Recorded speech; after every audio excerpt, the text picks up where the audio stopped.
fellow travelers, and welcome to the Versus Stars podcast. Oh, my loyal listeners, thank you for your continued support. And remember, click that subscribe button, everybody. It's an amazing episode because Phil Blattenberger boards the mothership. He's the director of Condor's Nest. Come on, boys, we go traversing the stars. Hello, Mr. Blattenberger. Thank you so much for coming to the Traversing Stars podcast. Hey, thanks for having me. I'm really happy to be here. Totally my pleasure, sir. So I always start off with the question of inspiration. So what inspired your love of film and who were your earliest influences? Oh man, I hate to give the film school flunky answer, but man, I love Tarantino. I tell you what, it's actually what got me into film in the first place was just the absolute joy that came from writing masterful dialogue. I think if you've got the ability to stick 4 or 5 people at a table, run the cameras for 15 minutes, and actually hold people's attention, you know, that's how you earn your salt as a writer. And so I really appreciate that. But yeah, I mean, you know, plenty of greats that come out. I love Scorsese, and honestly, if I pick two, it'd be Scorsese and Tarantino. Huge fans of both.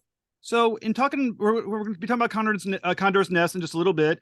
But one thing about it is that, like Tarantino, there's quite a large cast. So what did you learn about Tarantino on how to handle these large casts? I don't know if anything on the actual business side of you know, putting it together or anything, or even necessarily on set. To be honest, you know, a lot of them are pretty disparate. But I don't know. To me, if there's a lesson to be pulled, it's really just the, you know, getting talented cast and writing truthful dialogue lets them bounce off of each other in ways that you can almost just let them do their job. And sure enough, that's what happened. We have this one, what to me is a very memorable scene in the movie, where Bruce Davison, the Academy Award nominee, Arnold Vosloo, who plays the lead heavy in this thing, and James Urbaniak, who plays Heinrich Himmler, all of whom as actors speak not one word of German, learned every line in the scene in German to have this very, very vast, convoluted discussion of Nazi archaeology only in German, right? And so the only way that you pull off a scene like that is you get 3 extremely talented actors who are going to put in the work, throw them in that room, shake them up in the mixer, and just let them go to town. And sure enough, that's what happens. They just bounce off of each other. And I don't know. I imagine Tarantino does that. He's got to get the result some way. So you're both the writer and director of Condor's Nest. When you were writing it, did you already have in mind the level of actors you were to get in this movie? Because you have an amazing cast. Oh, thank you. No, we're very pleased with the cast. Yeah, I think so. You know, obviously, when you go into a movie and your lead villain is a Nazi, you know, people will play villains, but playing a Nazi, you know, that's a lot to ask of somebody. There's a lot of gravity, a lot of weight that goes there, and of course, you know, we also want to bring people to the table who can, you know, take a more nuanced and layered sort of role on, right? So historically, you've got, you know, a million, you know, over 80 years, you've had countless people playing Nazis, and it's very easy to fall into the sort of the evil Nazi trope, you know, which obviously, you know, Nazis are evil, but if you want a layered, truthful performance, you have to have somebody who's able to sort of engage the idea that they actually think they're the good guy, right? You know, all good villains think that they're the good guy at the end of the day. And so you need an actor who doesn't just come in and ham it up and play a cheesy, you know, just villainous on the nose Nazi. You need somebody who internalizes these really nasty aspects of actually believing that they are the good guy. And so Arnold Vosloo, who played Colonel Bach, the lead villain in this, was the guy for that. You know, he has an incredible gravitas. He brings so much presence to the screen, and the ability as an actor to parse through a script and parse through a role and sort of bring that layered performance to the table. Ditto that for James Urbaniak, who plays Heinrich Himmler, who arguably is even more evil if we're sort of comparing scales and historical sort of punch. And that's a guy who's a phenomenally talented voice actor and, you know, was able to come in just like everybody else, learn this German. He had a harder part than anybody. He had to do the political rhetorical German with the roll in of the R's and all these expressions and really just embodied that beautifully and really charismatically at the same time.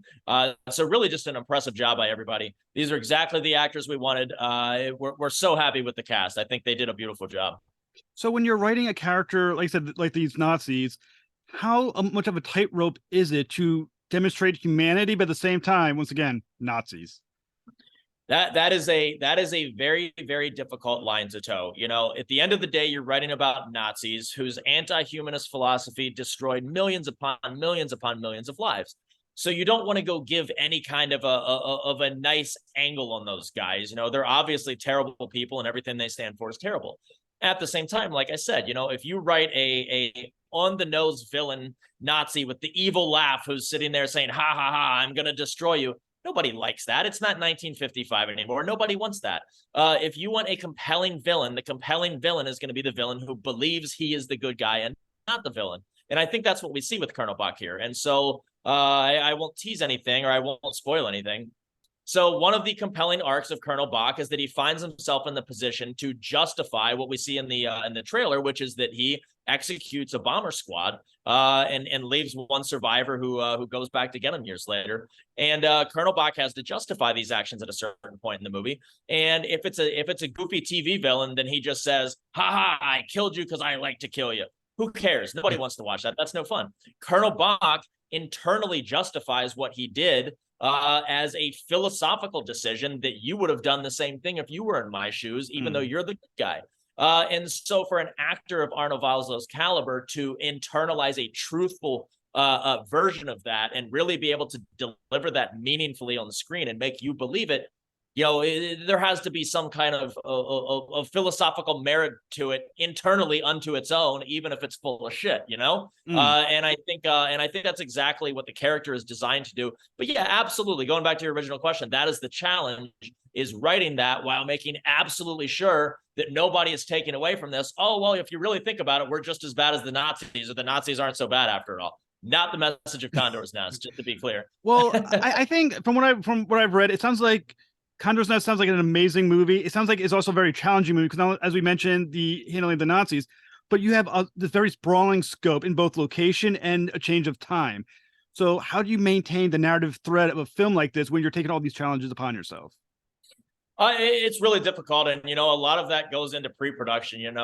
We shot this movie during COVID, and that obviously sort of hampers a lot of your ability to, scout sets the way you want to. You have to take certain logistical considerations into mind in terms of, where you're shooting and, where you're setting up your base camp, all these little things that are, kind of incumbent to the filmmaking process. And it just gets really difficult. It gets really messy, really quickly. And I think a lot of that came down to just pre-production logistics. A lot of it came down to doing our lead work and figuring out, how we could condense areas. North Carolina featured very heavily into our plans in that regard. We had production locations across the Carolinas, Greensboro, Rocky Mount, Charlotte, and we were able to sort of condense these things and take some of that legwork out of the equation for us, just by virtue of where everything was. So we have, Rocky Mount, North Carolina doubles for Eastern France. I think very effectively. We have Charlotte, North Carolina doubles for the interior of a bar in Paraguay. You have Greensboro doubles for an interior bar in Argentina, and on down the line. Of course, then we had to jump out to Texas to shoot inside an actual B-17 to get our interiors, and then beautifully Utah doubles for Bolivia, which is really fun. We also shot down in Peru. Actually, that was one of the coolest things about this movie is we filmed down in Peru at Machu Picchu just as it reopened after COVID, which is why I think everybody's going to see the movie, see a Machu Picchu shot, and think it's stock footage because there's nobody there. And there's no way in hell, if you've ever been to Machu Picchu, that you're ever getting that shot, because you can't even get a clean shot through shoulders. We got there right after it opened, so we were able to get some really clean footage down there that's world class, and it was a lot of fun. That's absolutely awesome, and I'm really intrigued by your character, especially your main character, Will Spaulding, who's hunting a Nazi colonel for revenge, as you mentioned. Are his actions hero or one of vigilantism? You know what? Honestly, as the audience member, you have to decide that. I think one of the interesting things about Will Spaulding, who I can't say enough about Jacob Kahane's characterization of him. Sort of the idea here is, and his whole arc is that he's a man he's driven by revenge, right? He's internalized this guilt and this hate and this guilt of being a survivor of this event. He's the lone survivor of it and feels like he has to go, pay some sort of recompense. And so Will Spaulding, that's one of his sort of arcs here, right? Is he's full-throated out for revenge, and then he comes across several people, co-stars of the movie, Corinne Briddy, who plays Lena Ron, an Israeli Mossad agent, and then Al Pagano, who plays Albert Fogel, a German scientist. And he encounters these people who sort of cross his path, and all of a sudden has to make some decisions, right? So he throughout this finds himself in competition with both these folks for various goals, for various lines of safety, for going after certain Germans as the plot expands, and we find out about the Condor's Nest, this hidden Nazi fortress up in the mountains of Bolivia. And Will ends up finding himself in a situation where, you know, the stakes are a little bit higher, and for him to go after what he's going after requires quite a bit of selfishness. And we start to question whether Will's, you know, full-throated drive to go take out a Nazi is heroism for taking out a Nazi, or just pure selfishness because of what he's sacrificing for it. And I think that's really one of the main arcs of the film. Yeah, I guess it's up to the audience to decide, you know, the morality of what he's doing. But yeah, that's kind of one of the main drivers, I think, and part of what makes the characters interesting. Yeah, and I think I look forward to seeing the interaction between, as you mentioned, Albert, who's one of Hitler's atomic scientists, and Lena, who was a Jewish Mossad agent. What is that chemistry like between these two characters? What drives Albert to join up with Will Spaulding? Yeah, so yeah, but it's such a fun mix, you know. It's you know, you talked about Tarantino a second ago, and we talk about the idea of shaking up three characters or a couple characters in a bundle and dumping them out and seeing how they bounce off of each other. And that's the case here. You know, you have the characters are written as, you know, Will's, you know, almost one note in the sense that he's out for one mission. He doesn't care what happens. He's out to go get Colonel Bach.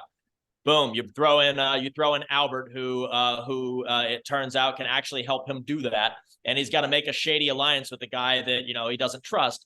All of a sudden, you throw in a third character, Lena, who's after Albert, right? And so all of a sudden, you've got sort of this three-way struggle here.